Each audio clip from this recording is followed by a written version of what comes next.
বহাগ বিহুৰ প্ৰাকখনত বিশেষ অফাৰত আপোনালোকে সেকেন্ড হেণ্ড চাৰিচকীয়া বাহন ক্ৰয় কৰিব বিচাৰিছে নেকি? যদি আপোনালোকে চাৰিচকীয়া বাহন ক্ৰয় কৰিব বিচাৰিছে এই বহাগ বিহুৰ প্ৰাকখনত তেন্তে আপোনালোকৰ বাবে আছে এটা ভাল খবৰ। আৰু এই ভাল খবৰটি দিবলৈ মই আহি উপস্থিত হৈছোঁ দক্ষিণ কামৰূপৰ বকুৱালকি থানাৰ অন্তৰ্গত শাখাটিত তথা গোৱালপাৰা জিলাৰ ধূপধাৰাৰ সমীপতে এই শাখাটি।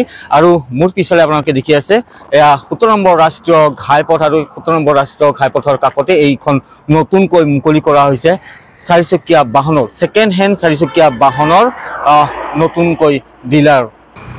আৰু দক্ষিণ কামৰূপৰ বকুৱালকি থানাৰ অন্তৰ্গত শাখাটিত 17 নম্বৰ ৰাষ্ট্ৰীয় ঘাইপথৰ কাষতে এইখন ডিজে কাৰ সলিউশনছ নামৰ এইখন সেকেন্ড হেণ্ড চাৰিচকীয়া বাহনৰ ডিলাৰ খোলা হৈছে।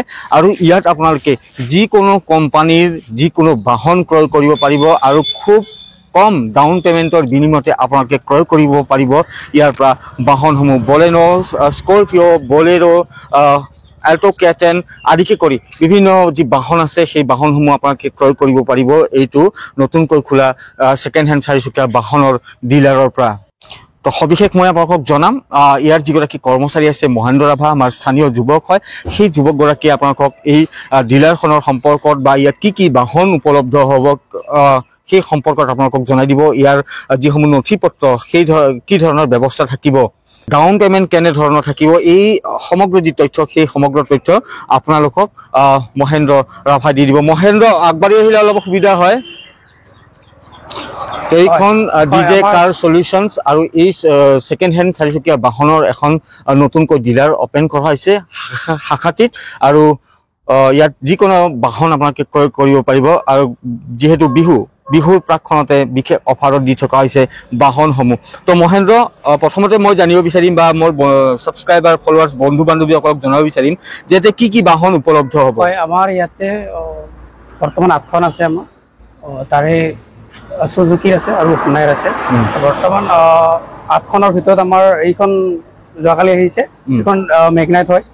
আৰু এইখন মেগনাইট হয়, এইখন 1 লাখ ডাউন পেমেণ্ট দিলে ওলাই যাব। আৰু ইখন হ'ল চেণ্ট্ৰ হয়, হুণ্ডাইৰ হয়। এইখন মেগনাইট নিচানৰ হয় এইখন।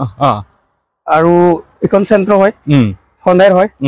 এইখনো 75,000 দিলে ওলাই যাব এইখন ডাউন পেমেণ্ট। আৰু এইখন হ'ল ইগনিছ সুজুকিৰ হয়, মাৰুতি সুজুকিৰ। আৰু কেটেনখন খুব নতুন হয়, যোৱাকালি আহিছে আমাৰ। 4 মাহ মান হ'ল এইখন, নৱেম্বৰ লাষ্ট এইখন।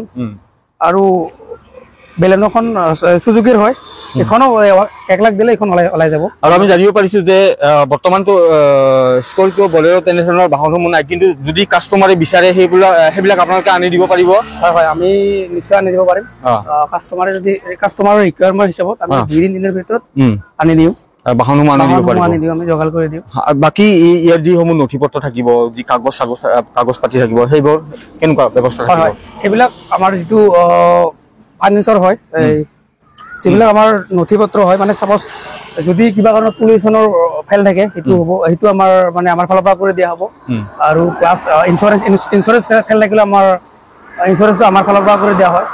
বাকী গাড়ীখন আপুনি লোৱাৰ পিছত মানে চলালেই হ'ল খালি।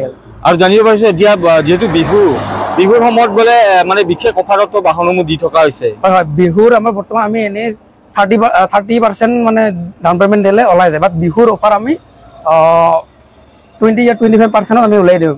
ডাউন পেমেণ্ট দিলে আমি বাহনখন মানে এৰি দিওঁ।